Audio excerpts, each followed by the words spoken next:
You unlock this podcast with the key of imagination. Beyond it is another dimension. A dimension of magic, a dimension of dreams, a dimension of Disney. You're moving into a realm of both wonder and fantasy, of news and ideas you've just crossed over into. Disney Coast to Coast.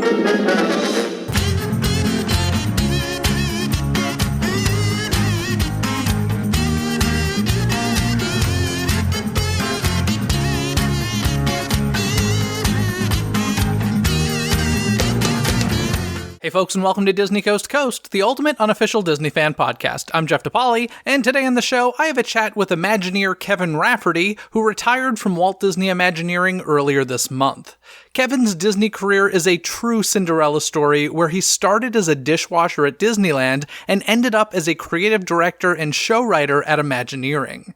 Over his 40-plus year career with Walt Disney Imagineering, Kevin was involved with attractions including the Twilight Zone Tower of Terror, Typhoon Lagoon, It's Tough to Be a Bug, Toy Story Midway Mania, Cars Land, Mickey and Minnie's Runaway Railway, and so many more.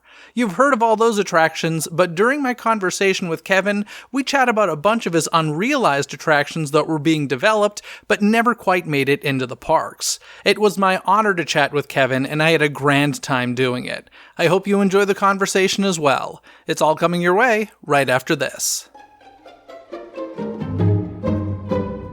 This show is made possible by members of the DCTC community over on Patreon. Thank you to Monet, Philip, Diego, Rio, Jared, Gerardo, Anna, Jeffrey, Bonnie, Leah, Jeanette, Joshua, Skylar, Sarah, Jeff, and James, who all make this show possible. Head over to patreon.com/DisneyCTC and check out the different bonuses available to you for helping support this show and ensuring more free episodes. This month is indeed a live stream Q&A month for the DCTC community, so head to patreon.com/DIZNEYCTC or click on the link in this episode's description to take part.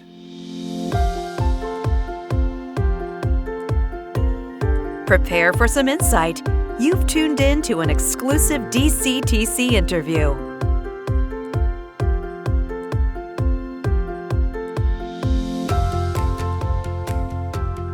Kevin, thank you so much for taking some time to talk to me today. I know you're super busy heading toward that gate of retirement, so thank you so much.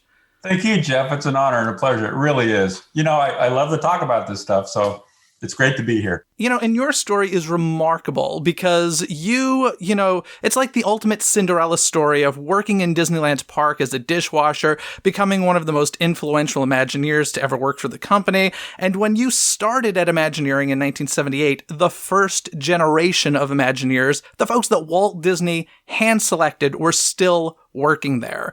I want to know, what's one thing you learned from them that you've taken all the way through your 40-plus years at Imagineering? Wow, that is a fabulous question. First of all, let me say that it was amazing to be there in those days as a kid, just walking in the door. I didn't know anybody at WED Enterprises at the time, not a single person, other than a few of the people that I knew, you know, like Claude Coates, by the work that he had done as a background, you know, artist in animation and things like that.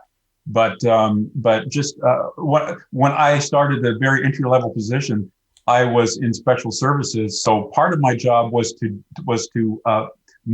dry mount, and mat the artwork from these founding fathers and mothers that invented our industry. You know, and many of them were still there, from, you know, Mark Davis's to Herbie Ryman's, as I mentioned, Claude and, you know, Harriet Burns, and the gang was all there that actually invented Disneyland. And so I got to know who they were and what they did. But the big kind of fortunate thing for me is, even though it was a very entry level position, I was in the right place at the right time, because all of these great designers and really first generation legends came in with brand new artwork from their designs, you know, working on new designs for Epcot, for example.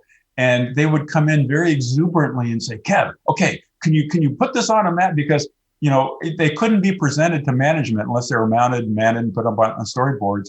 And me as a curious kid would say, this is great. What is this? And you know, Herb Ryman would say, oh, well, it's, you know, and he would go into this thing and talk about it.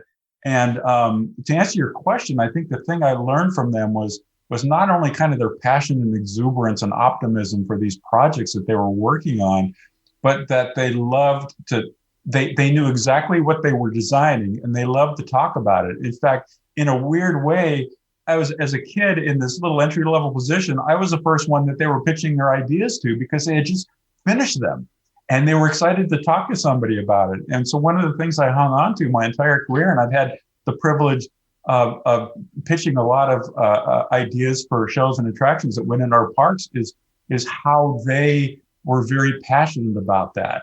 And I carried that with me, and their optimism and how that helped to kind of fuel the future of the realization of these ideas that they were actually doing by hand. It was very analog in those days. They were doing things with charcoals and pencils and watercolor and oil painting and markers and things like that. So I remember the smells back in the days of like the markers and the linseed oil and the paint and the stuff. It was just I'll always treasure that. It is interesting because even back then when, you were obviously a huge fan of the parks before you, or the park singular, when you went to Imagineering, the difference I think is like these days, there's so much information out there for people like me who are interested and people like you. Whereas you, other than maybe the Disneyland TV show where he sometimes showed you behind the scenes stuff, you were, like you said, you were meeting these people for the first time. Like you didn't have books to read about them and such. Yeah. Jeff, what you just said was really fascinating. I never thought about that. It's a much smaller world now. You have access to everything and everybody, it's just with the internet and stuff. At the risk of sounding like an old guy, it's true. When I came to Wet Enterprises, as I mentioned, I didn't know anybody. And my boss at the time, my first boss, Don Tomlin, would say, "You see that lady right there? That's Harriet Burns. She designed and built the set for the Mickey Mouse Club." And to further date myself, that was one of the very first TV shows I remember ever seeing as a kid. So there's all these connections about, wow, she did that. And then, somebody else would come in and, you see that's Harper Goff. Harper was the original designer for the Jungle Cruise at Disneyland. And so I got to learn who these people were because, when you're a kid, when I was a kid and Disneyland got a new attraction like the Haunted Mansion, you would just say, oh, cool, Disneyland got a new attraction, thinking it came from Disneyland itself. And I knew about Imagineers, but I thought maybe a bunch of them worked at Disneyland, and but actually going up to the chocolate factory, so to speak, and meeting these people that designed and developed these experiences that I loved and experienced growing up as a kid, and then getting to know and work with them, that was pretty incredible. Yeah. Now, with the time that you did spend at Imagineering, what's the biggest change that you've felt there through the years? And then what's been the one constant with Imagineering? Well, this is going to sound crazy, but the constant, I think, outweighs the changes. And of course, in every industry, including Imagineering, technology changes and helps us with storytelling and helps us to develop our new attractions. But I think in the case of Imagineering, the constant is more important and more valuable, and that is the storytelling. How everything is derived from story. All the ideation is based on a story experience, and of course, story is as old as mankind, right? So it's kind of built into our DNA. And Walt was, just obviously an amazing storyteller, and that kind of legacy and tradition continued at Imagineering, at Wet Enterprises before I got there. And then the second generation of Imagineers came in, like myself, who kind of had the privilege to help continue the legacy of storytelling and dimensional experiential attraction experiences. So that constant has always been that. I mean, no matter how amazing technology is going to be and, automated cars and pizza delivery systems and robots and do all this kind of stuff, story is going to be the thing that keeps people coming back to the parks and all the experiences that Imagineering helps to continue to design and to create. I think the biggest changes that continue to happen is hard to keep up with the technology and the new invention that is going on today. I mean, it's incredible to see all this, but I think the biggest change is Imagineering's ability to adapt, to invent new technologies that aren't in the world yet, that are required to help us tell our story. So the story first, and without knowing how we're actually going to do it, and positioning our challenge of, wow, how are we going to, I can't think of another example, but like, how's Mr. Potato Head going to take his ear off? That's something, people don't do every day. Is there a technology for that? And rising to the occasion and kind of inventing that technology as it relates to helping you tell the story, as opposed to inventing technology because it's really cool to invent this new technology. There's a reason for it.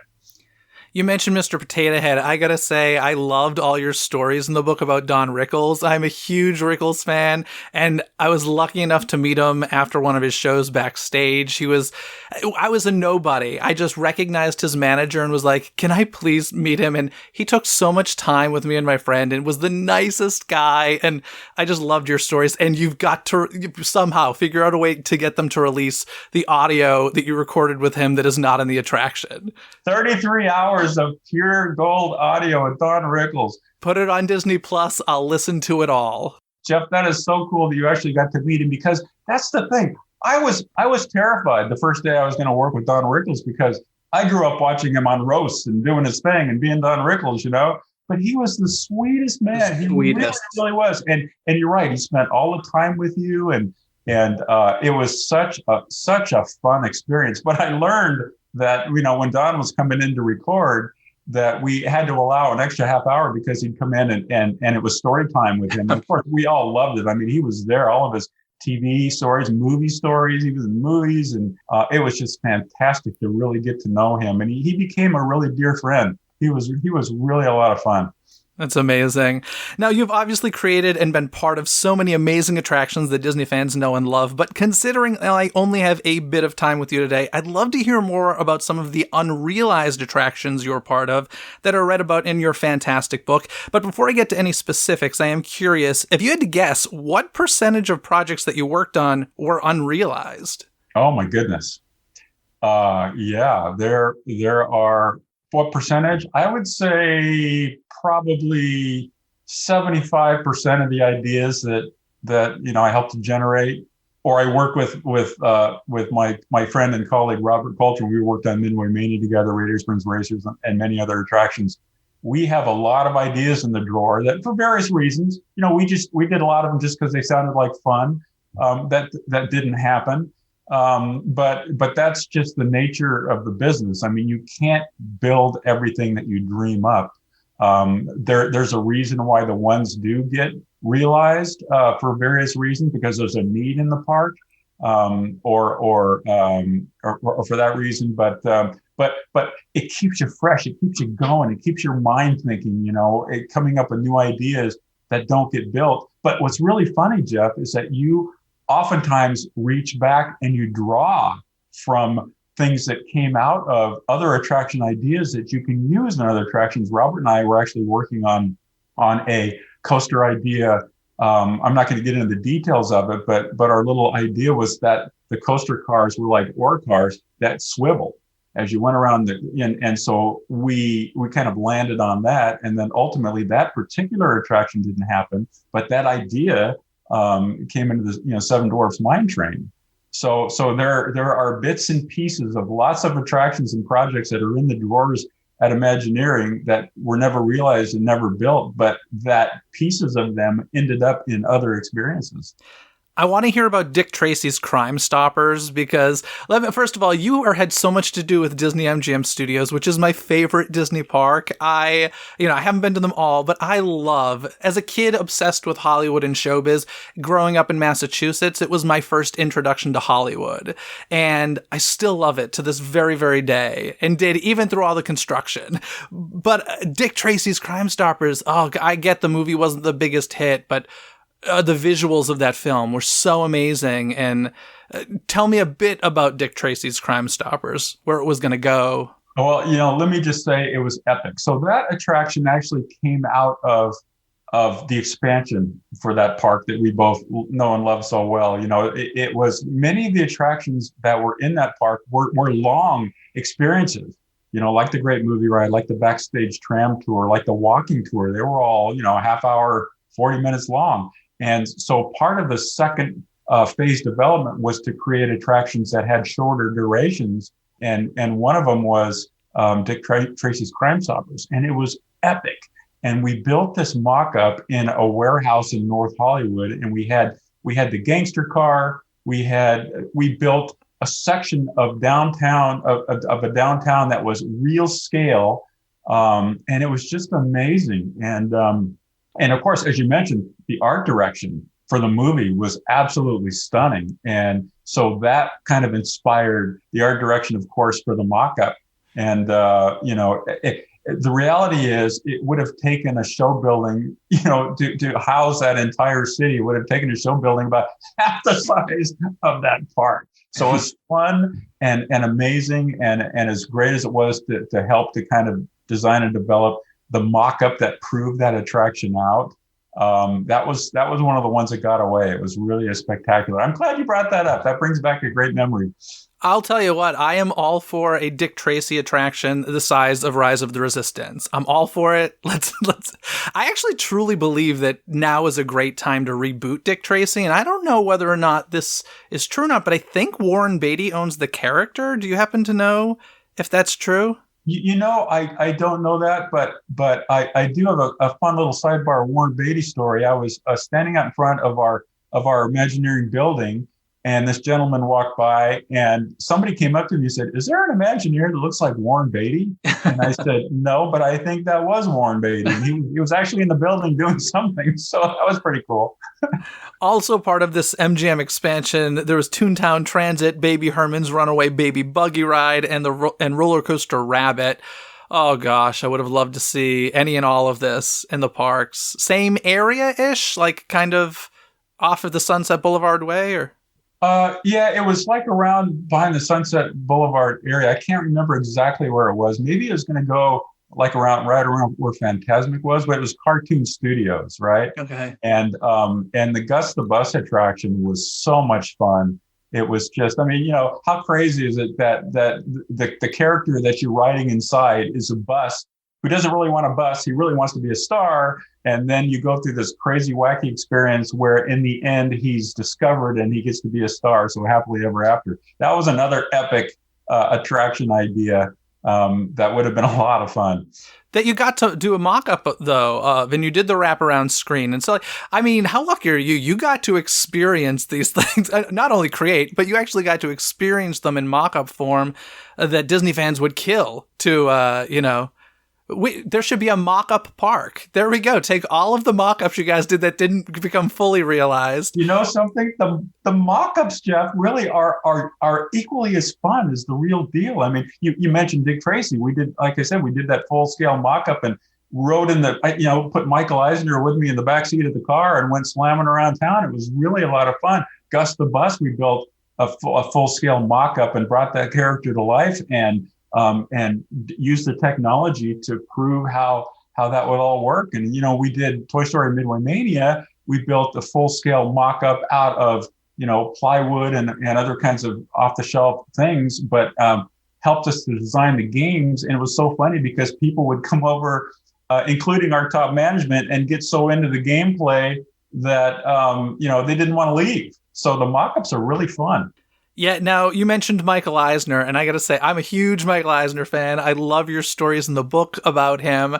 And I love that you wrote his intros for The Wonderful World of Disney. That is awesome, number one. And number two, were you ever on set for those? Yes, I was. I was on set twice with him.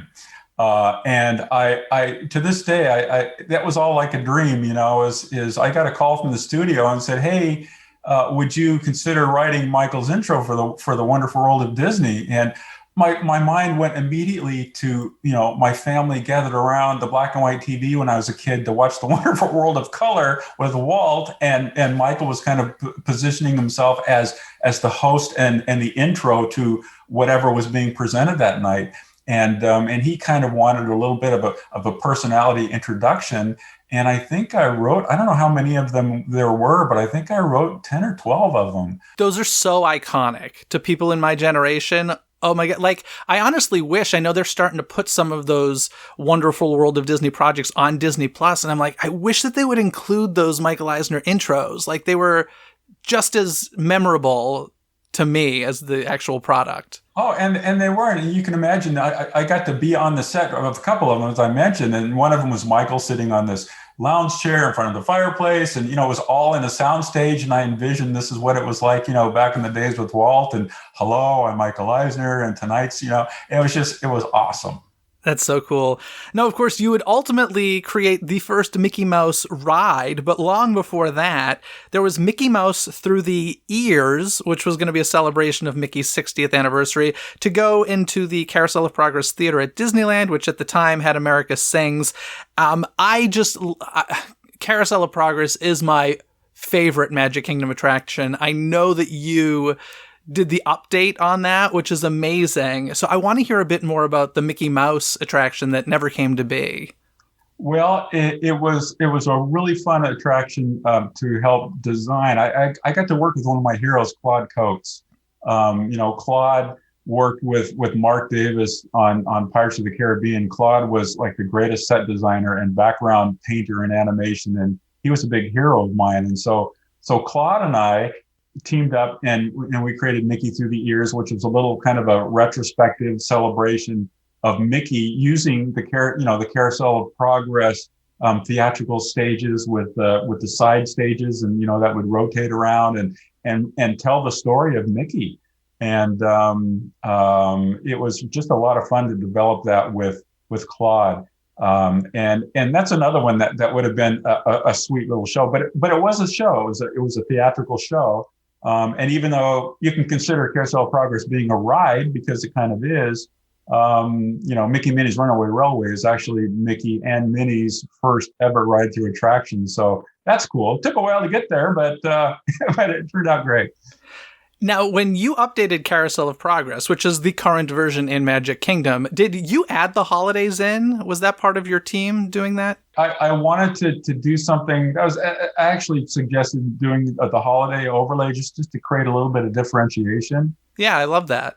Oh, thanks. And then of course it influenced the flavor of the music, the transition music and things like that. So working on the Carousel of Progress show was obviously a very difficult challenge because of the finale scene is in the future. And, when that opened, Walt Disney's, Carousel of Progress, when that opened and we had, voice activation and we had, all that kind of stuff, it was still a little bit into the future. And it doesn't take long for that last act of the Carousel of Progress to get antiquated, because the future is on us really fast all the time. I am always a bit concerned for that attraction's demise just because I love it so much. So are we going to get an update to the Carousel of Progress, do you think? Something, Jeff? I don't know the answer to that, but I am so with you. That's one of my all-time favorite attractions. I love that show. As I mentioned in my book, I have great memories of my dad singing at the top of his lungs, "There's a Great Big Beautiful Tomorrow." Thank you for adding that song back in, by the way. First decision. I said, we got to put that song back in because that's a song I grew up with. And, Now Is the Time was a great song, but generations of people knew that as the theme song to Carousel of Progress. And, I'm such a fan of the Sherman Brothers, and I love that song so much as part of the fabric of my childhood. It just made sense if we were going to rename this Walt Disney's Carousel of Progress to bring that song back, because as Richard Sherman is very fond of saying, that song is really Walt's song. They wrote that with him in mind. It is my favorite Disney song, so I love that it's back in there. I know that you're a real Imagineer, but let's armchair Imagineer for a second. I know that you cast Gene Shepard as Father in the Carousel of Progress, but if you had to cast someone today to voice Father, who would you choose? Tom Hanks. Would you? Yeah, heck yeah. Yeah, I think that's a great choice. I think the only difficulty there is making sure it doesn't sound like Woody, because that would be a little bit weird. That's true. Well, yeah. I don't know. I'd have to give that. If I were to walk away from this interview and think about it for 10 minutes, I'm sure I would come up with, somebody else. But, the original voice, Rex Allen, who was the voice I grew up with, there was a time at Disney where there was a certain sound of Disney on the TV shows, and Rex Allen and Thurl Ravenscroft and the musicians like Buddy Baker and George Bruns, and there was a sound of Disney that went on. So it's almost like the other option would be to cast somebody that's not a famous person and to create a new voice who is a very, very humble, homey, genuine father voice figure, like Rex Allen was. Yeah. Now, of course, there are so many unrealized attractions we can't touch on today, but I'm curious whether we talked about it or it's a different one. If you could bring one of your unrealized attractions to life, which one would it be? Wow, that's a great one. There's actually a couple of them, and one of them that we talked about earlier was Toontown Transit. The way the mock-up looked, it would have just been absolutely really a ball. But the other one would have been, of course, the Creature's Choice Award Show, which was another epic kind of American adventure scale award show presented specifically for monsters and creatures. And, they would get a Screamy Award instead of an Academy Award. And Godzilla would come as the Lifetime Achievement Award winner and literally bring down the house. And I think theatrically, it would have been quite a spectacle. But again, that concept came around during the expansion of Disney Hollywood Studios. And what we were trying to do is to create shorter version shows. And so the reason why that one didn't really happen is because it was another long 20 minute show, which was kind of defeating the purpose of, but I couldn't help myself in working on that. I think, especially with a lot of the theatrical tricks that we have available to us today, that would have been quite a spectacular show. Yeah, I would have loved that. I'm a huge horror fan, so that would have been awesome. Speaking of horror, though, of course, you did work on the Twilight Zone Tower of Terror. And one story I always hear that wasn't touched upon in the book, so I'm wondering whether or not there's any truth to this. Was Mel Brooks ever involved in the Tower of Terror? Not during my time with it. Not that I know of, no. Okay, I always hear these stories of something Young Frankenstein, Mel Brooks, and I was like, I don't know, some people confirm it, some people don't, so it's still a mystery. But let's get to Cars Land, because this was game changer for Disney California Adventure. It was creating a land unlike anything that park had. And frankly, it was kind of a Galaxy's Edge before Galaxy's Edge existed. It's wholly, fully encompassing. And the crazy thing is that you were creating Car Land before Cars Land because nobody knew about this Pixar movie Cars. It's insane, but I'm curious if there are any elements from the Car Land that you were developing that didn't make it into Cars Land that you really wish could have existed.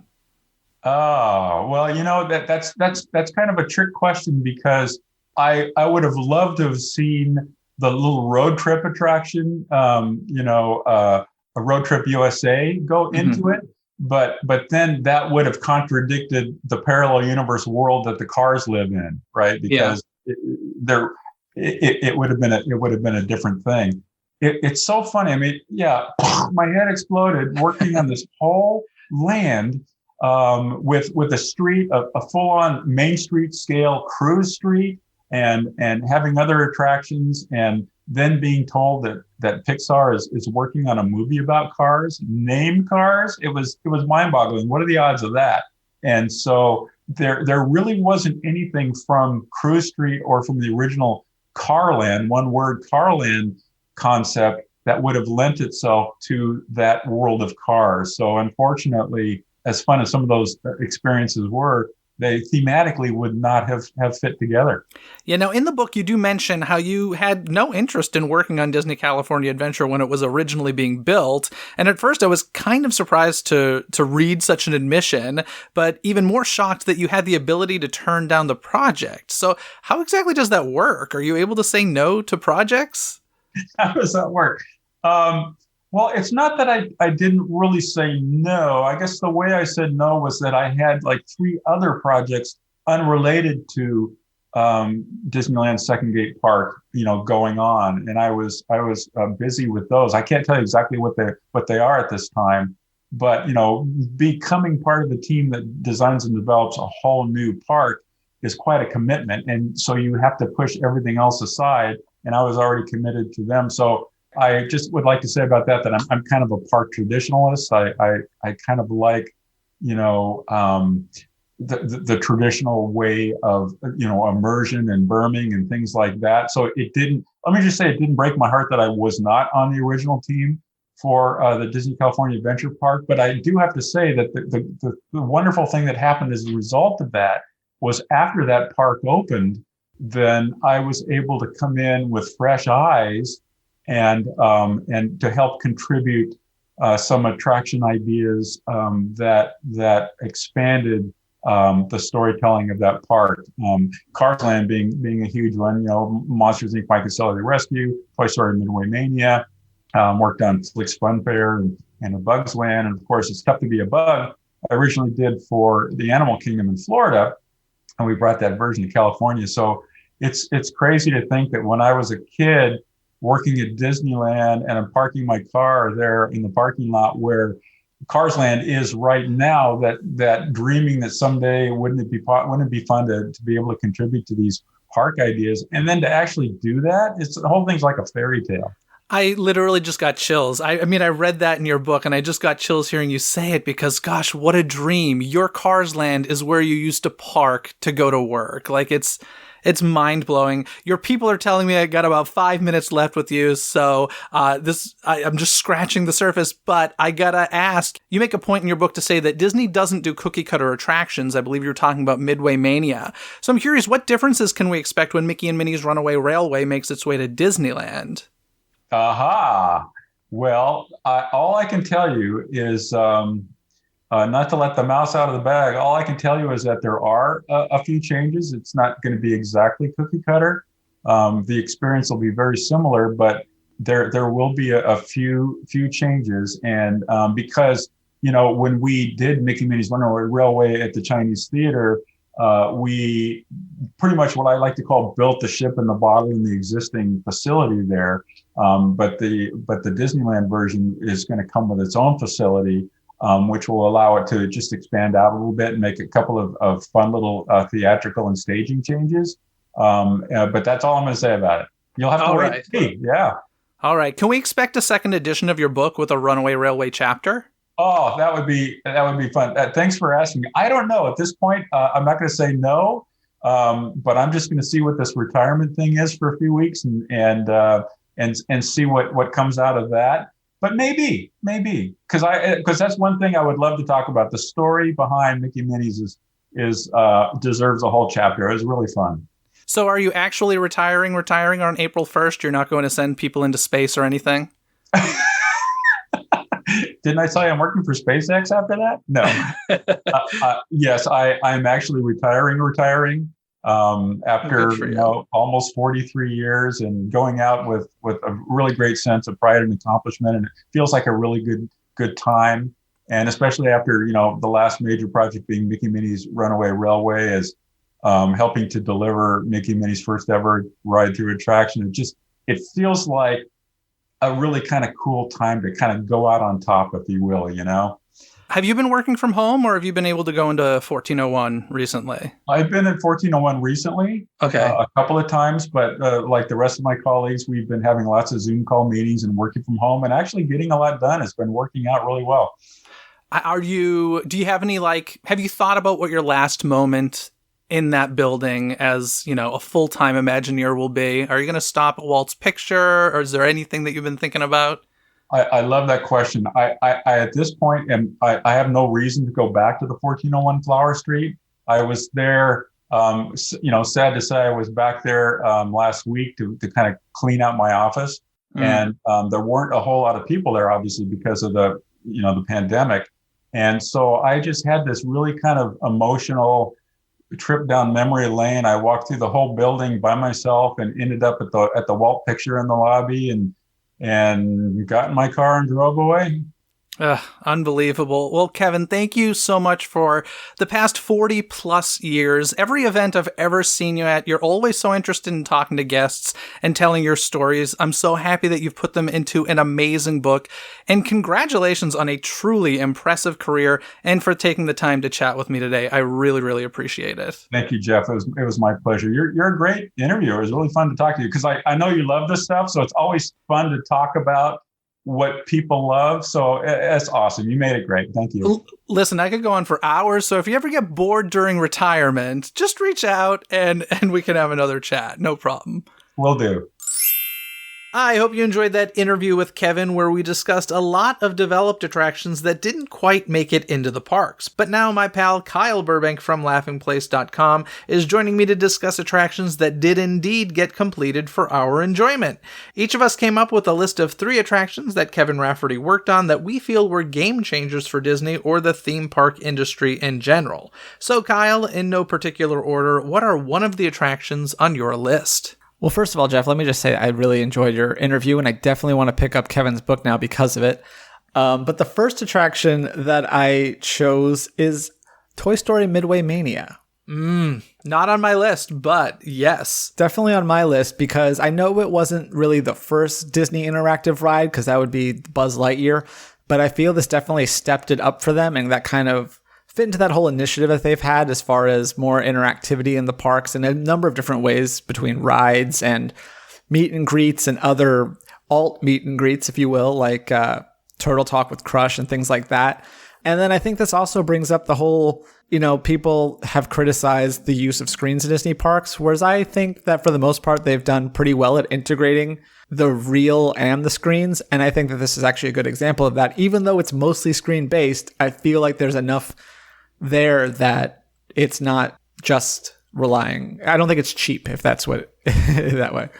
Yeah, the thing that I found that I had never thought about with this attraction that he mentions in his book is that, obviously there's many screens in this attraction where you've got screens behind you because you have people playing the exact same game behind you. You have screens that you can see to the left and the right. And he mentions how the timing had to be perfect because of course you can't see more than one Woody or more than one Buzz Lightyear because that would ruin the illusion. And I'd honestly never really thought of that going through. And I actually really love that. I always love the little puzzles that the Imagineers have to solve in order to make an attraction work properly that, the average guest doesn't think about. And that was one that honestly I'd never thought about.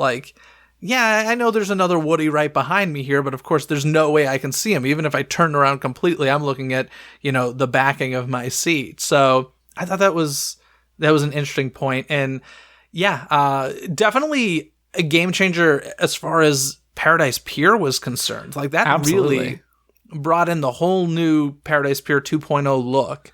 And I love Paradise Pier 2.0. So yeah, good choice. I like it. Around the opening, I went and waited about 5 hours in line for that ride with my dad the first time. So wow. I have fond memories of it. I've always enjoyed it. I only wish that it would get changed out more. I was so excited when they brought in that Toy Story 3 update and it felt like we were going to be seeing a lot more seasonal overlays and things like that. So I really hope that that comes to fruition eventually.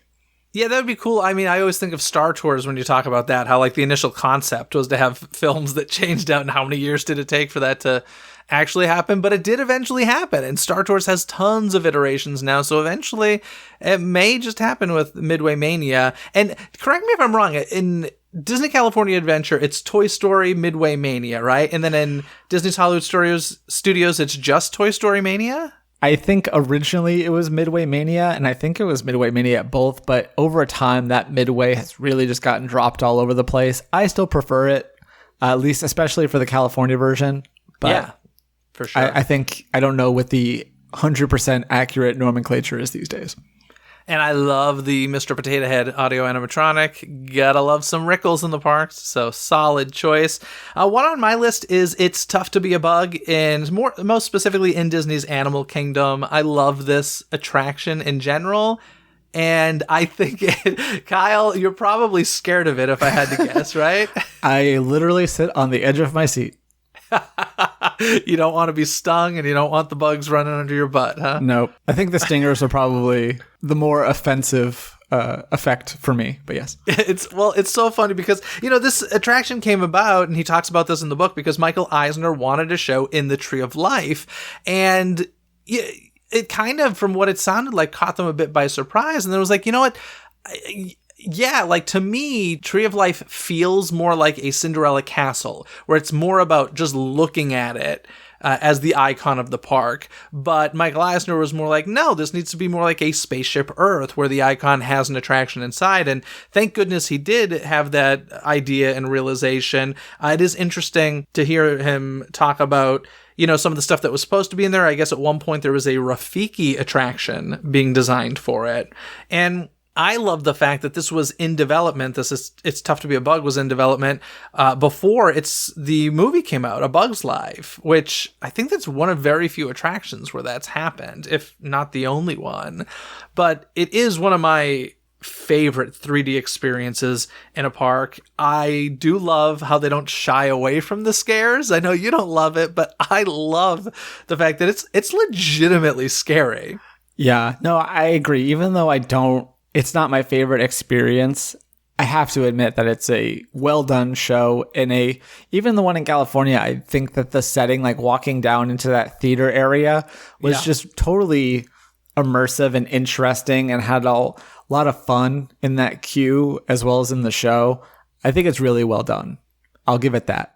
I love seeing the people freak out when the spiders come down from the ceiling. Oh my gosh, people freak out. I love the Hopper audio animatronic, one of my absolute favorites. I even love that, like, once you know where he's going to come from, you're like, oh, okay, it's kind of obvious. But your first time in there, it is not obvious at all where he's going to come out, or even that anything's going to happen over there. I love it. One of my favorite effects is the can of bug spray, where it like goes up to the top of the screen and then the fog just blasts out like as if it were coming out of a can. I don't know. This show is full of some really, really great effects, and I just love it. I love the bugs crawling under your butt. Like, that is something no other 3D attraction has done nearly as well. And I think it's like great. Ants in his pants. That's what he wants from a Disney attraction. He wants bugs under his butt. It's true. And of course, Kevin also worked on Mickey's PhilharMagic. And I don't know, was that on your list, or can I just mention it real quick here? You can mention it, but I'm going to talk about it later. Well, let's do it. That's your next one. Let's talk about Mickey's PhilharMagic. Yes, I'll make that my next one then. I think the reason I chose this one, I don't think game changer is quite the right word for it, because it's just, a pretty standard 3D show. But what makes it cool to me is that, well, first of all, it has some really cool effects. Like the way that thing lifts and you don't even notice that all of a sudden you're in this huge screen compared to how tiny that original one is. That's the thing that in my mind makes it kind of a game changer. Okay. To me, the best comparison to that, just go with me here, but have you done Poseidon's Fury at Islands of Adventure? Have, no. You never have? Oh, I've only been Islands of Adventure like once or twice. You would be terrified in Poseidon's Fury. But there's a moment in Poseidon's Fury, the final room you're in, you feel like you're in a fairly small or standard room, and then there's something that happens and it just reveals this massive cavernous space that you're in. And Mickey's PhilharMagic does that in a 3D movie so brilliantly. And like you said, the thing I love about it is you don't even realize that it's happening until it gets to this point where like the screen is wrapped around half the theater and you're just like, oh my gosh, like you're right, I came in here with this tiny little stage that the band was on, and now it's like enveloped the entire room. I love it. But then what also I think is so cool about it is that now we have this whole cinematic universe with like Marvel, and the Star Wars galaxy grows and grows. Like, you have the original Mickey crew interacting with all of these like huge animated classics in a way that makes sense, more so than I think. It's like a nighttime spectacular that makes sense, is how I describe Mickey's PhilharMagic. Like, it's a very simple story that connects everything, and you hear the same 8 songs that you hear in every nighttime spectacular, but the story is very clear and really enjoyable. But the other reason that I put this on the list was because this is a show that's been around for 20 plus years, and it's still going. Like, it's kind of a sleeper hit. It just got added to Disney California Adventure a couple years ago, and Paris. Like, it's still a new attraction in some cities, even though it's been around for so long in Magic Kingdom. So I think it gets credit for being that standby, and some of the 3D still looks really good in it. I know that they've upgraded it a bit. Yeah, and let's face it, like, this is an attraction. If they wanted, they could, I shouldn't say very simply, but they could update it. They could add in Moana or some of the more modern characters if they wanted to, and really kind of do a Mickey's PhilharMagic 2.0 the way that Walt Disney wanted to do Fantasia. So good choice, solid choice. My next choice is a bit controversial. We got to talk about the Enchanted Tiki Room under new management, because let me tell you, this is an attraction that one of the things that I spoke about with Kevin was the Carousel of Progress update that he did in 1994, I believe it was. And that's the thing about these older attractions. They do need to be updated to stay relevant. And so the idea of updating the Enchanted Tiki Room, let's face it, there's a lot of people who just typically skip that attraction. And by making changes to it, they brought in a different audience. I saw it in person once. I liked the changes. Now, I will say, if they had done this at Disneyland, I probably would have had a minor heart attack because, when you're touching Walt's attractions in his park, that's a bit different than updating and changing the Tiki Room at Magic Kingdom, at least in my mind. So I get that, but this opened in 98, went up until 2011, which is actually a longer run than I realized. It was closed partially due to a fire, at least.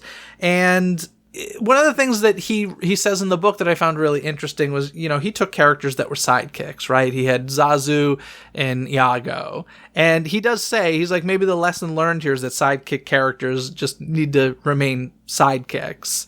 And I thought that was an interesting point, but I also feel like these attractions do need to be updated. The Country Bears needed to be shortened because current audiences don't want to sit through a show that long. Carousel of Progress needed to be updated because, it talks about the future.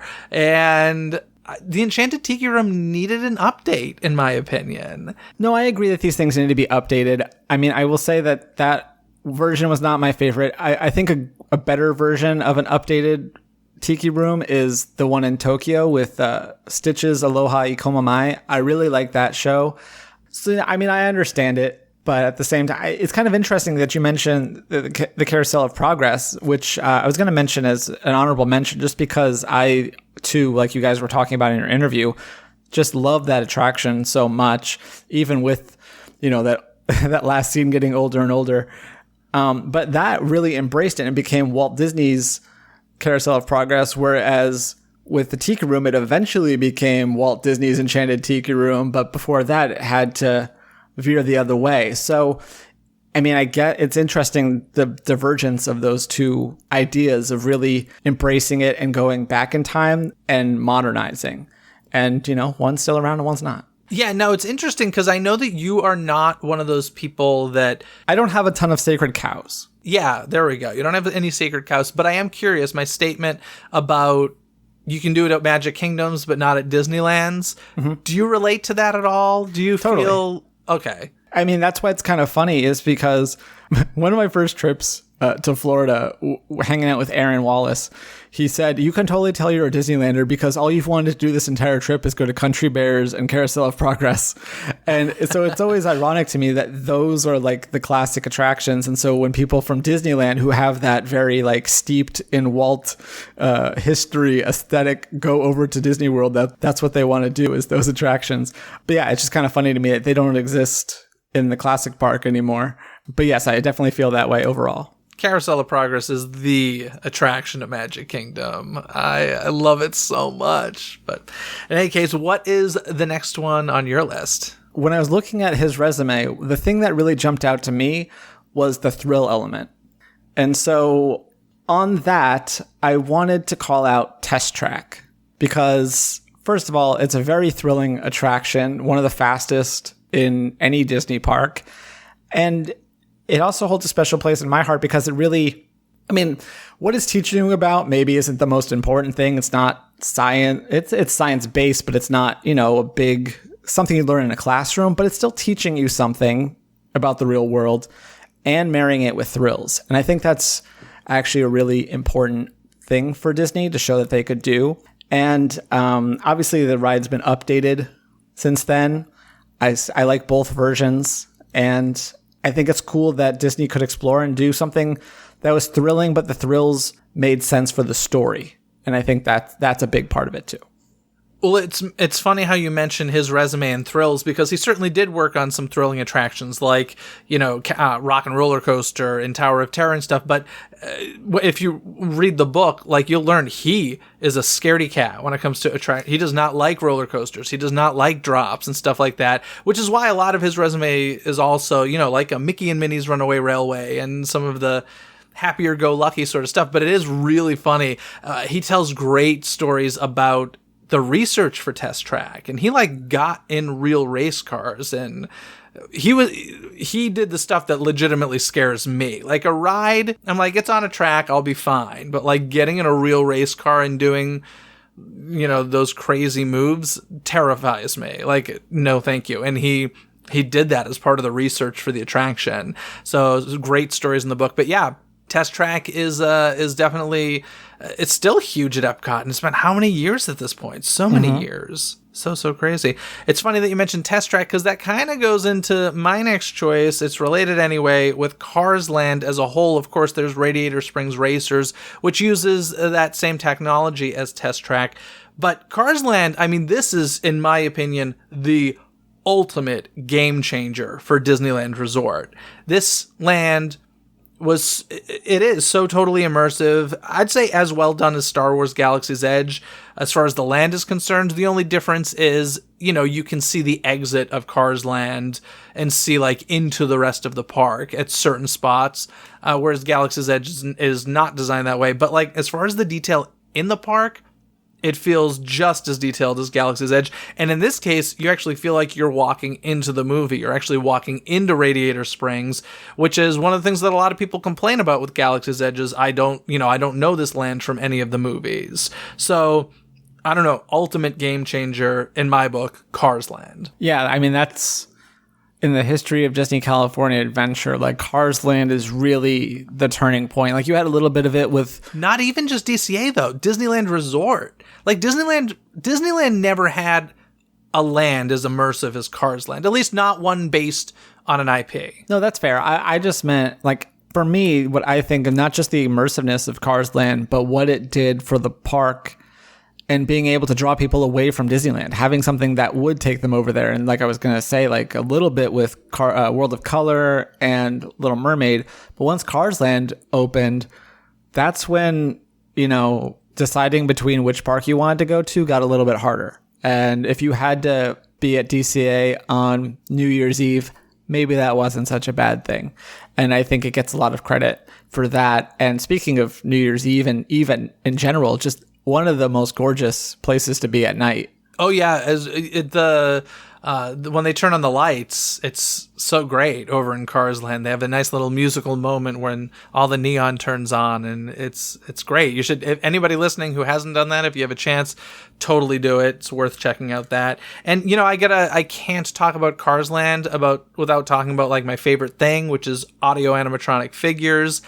I love the Cars animatronics. I think it's one of the best examples, other than things that really are what they are, like a C-3PO or a Statler and Waldorf, where they are exactly like what you see on the screen. Cars Land is taking a truly, computer animated figure and making it exactly what it looks like in that attraction. And I have a great memory of, back at the D23 Expo when they did one of those great Imagineering pavilions where they were showing upcoming technology and stuff. And I remember seeing the Cars animatronics there, and Kevin Rafferty was actually there talking to people. And I remember seeing him there talking to people about it, and just he was so excited about it. And one of the things I learned about him in the book is he's just a car guy in general. I am not. I'm the complete opposite of that. Honestly, it was a big deal when I learned how to pump my own gas. I know nothing about cars, but he loves cars, and he was so proud of what they did. I remember just seeing him at the expo, so proud of the work, and rightfully so. I think Cars Land is full of so much wonderful stuff, and ultimate game changer in my book. Well, I did have an honorable mention I wanted to point out, but before we get to that, I just wanted to give a quick plug. Mike Celestino, who I work with at Laughing Place and who I believe has been on your show as well, he made a short form documentary about a guy named John Allen Hale, who's been on Radiator Springs Racers over 10,000 times. So you can find that on YouTube. It's really a nice little piece, and seeing his journey and why he loves that attraction and how he managed to get on there 10,000 times. So it's a fun little documentary. That's insane. 10,000. He's probably ridden it more than Kevin Rafferty. Well, he's well over that now too, because this was a while ago that he started producing the documentary. But I wanted to mention, while I was looking up stuff about Kevin, is that he co-wrote the songs for Sunny Eclipse at Magic Kingdom. And I think that that's awesome. And I saw that it was involved with the Tokyo counterpart-esque thing over there. So I thought that was very cool. Yeah, I definitely wanted, I loved reading about Sunny Eclipse. Sunny Eclipse is so great. He's, it's funny. I want to say I kind of like learned about him recently. And by recently, I mean like probably in the last 5 or 6 years. It was not a place that Cosmic Rays was not a place I ate at as a kid. I don't even know how long Sunny's been there. But like once you find Sunny Eclipse, it's hard to be in Tomorrowland and not at least take a moment to go visit Sunny Eclipse, because I don't know, it's just a super memorable character. I love it. I love everything about it. The music, the voiceover, the figure. It's so wonderful. And I frankly wish that we would get him here at Disneyland. Why have we not gotten a Sunny Eclipse yet? I don't know. And I mean, it's interesting because a lot of those, animatronic shows that we associate with like pizza places of our youth are going away, but Sunny Eclipse is still there and going strong, and I hope he never leaves. Yeah, no, he's awesome. I love it. So yeah, Kevin Rafferty obviously worked on a ton of amazing attractions, and I had such a great time chatting with him about the ones that didn't happen. But Kyle, I had a great time chatting with you about some of the ones that did happen. But now let's get to some trivia. Do you know the answer? Get your brain gears churning and play along. It's trivia time. Alrighty, Kyle, do you want to hit me with the trivia question first, or shall I hit you? Why don't you hit me first?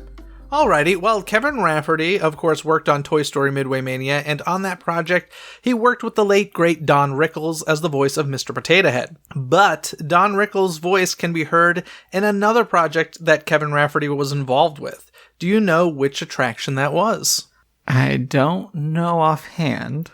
We talked about it in our lists today. Okay. Was it under new management? It was under new management. Do you know where Don Rickles' voice is?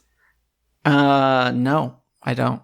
Okay, well, in the Enchanted Tiki Room under new management, there are 2 birds that we see in the pre-show. Their names were William and Morris, a joke on, of course, the William Morris Agency. And William was voiced by Don Rickles, and Morris was voiced by Phil Hartman. Oh, wow. That's pretty cool. And Phil Hartman also did the pre-show for Alien Encounter, I believe, right?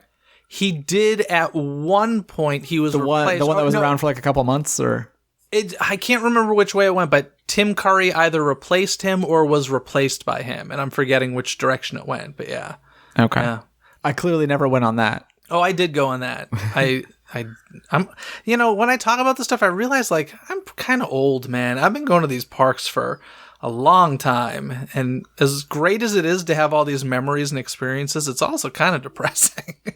But whatever. Don Rickles, man. Love Don Rickles, and I think that that's a fun little factoid there. So, what's your question for me, sir? Well, mine also involves Toy Story Midway Mania. And as I mentioned, the ride was updated for Toy Story 3 and now has Dino Darts as one of the games. Do you know what game that replaced? Did it replace a Bo Peep game? It is, but do you know the full name? Oh, gosh, no. I don't know the full names of any of the games, I don't think. Fair enough. It was Bo Peep's Balloon Pop. Bah. Cute. Clever. Yeah, similar type of games. Both involve darts and balloons. But yeah, Bo Peep got the axe and never came back for after Toy Story 4. Now you're making me really want some updates to that, especially a holiday overlay. Oh my gosh, if we could get a Halloween and Christmas version of Midway Mania, especially since they've got Toy Story of Terror as part of like the Toy Story library. Exactly. Oh, now my mind's going crazy. Let's get a Midway. Kevin needs to come out of retirement and give us a Midway Mania Halloween and Christmas overlay. And then on grad nights, they could do one based on Partysaurus Rex or something. There you go. We're doing their work for them, Kyle. We're doing it for them. Kyle, thanks so much for coming on and chatting about some of these attractions. Yeah, thank you. I hope you all enjoyed today's conversation. I would like to once again thank Kevin Rafferty for taking the time to chat with me. Folks, I cannot rave enough about Kevin's book, Magic Journey, My Fantastical Walt Disney Imagineering Career. I legitimately couldn't put this book down and devoured it in 2 days. There are so many wonderful stories in the book, and we certainly couldn't get to all of it here today. You'll definitely want to read more about not only the projects that Kevin worked on, but also the antics that he got away with. He mentions several times in the books that he's lucky he wasn't fired. Plus, there are some great Michael Eisner stories in the book as well. I highly suggest grabbing yourself a copy, plus it's not only a great read, but also a super high-quality, full-color print book. I'll include a link in this episode's description so you can check the book out for yourself. Congratulations once again to Kevin on his well-deserved retirement, and thank you for the magic you've brought to the parks for so many years. I also want to thank Kyle from laughingplace.com for coming on and continuing the conversation. On the last couple of episodes, we checked out a retro throwback Disney TV special featuring a quote-unquote sneak peek of the original Fantasmic, the opening of Euro Disney, and so much more, and of course, we chatted about the latest Disney news. The easiest way to make sure you don't miss any of the magic is by subscribing to Disney Coast to Coast on Spotify, Apple Podcasts, or wherever you listen to podcasts. Wherever you search, don't forget, it's Disney with a Z, Coast to Coast. You can find any links mentioned in this episode by checking out the show notes at DisneyCoastToCoast.com, or you can find a link to the show notes in this episode's description. Help ensure more free episodes of the podcast and gain rewards by joining the DCTC community at patreon.com/DisneyCTC. And don't forget to leave a voicemail at 818-860-2569 to share your thoughts on today's conversation and the chance to be heard on a future episode. Once again, that's 818-860-2569, or find the number in this episode's description, along with a link for some free gifts from me to you. Other than that, folks, have a magical day. Bye! Thanks for listening to Disney Coast to Coast. Have a magical day. Disney Coast to Coast is produced and hosted by Jeff DePauli. Learn more about the podcast and become a supporter at DisneyCoastToCoast.com.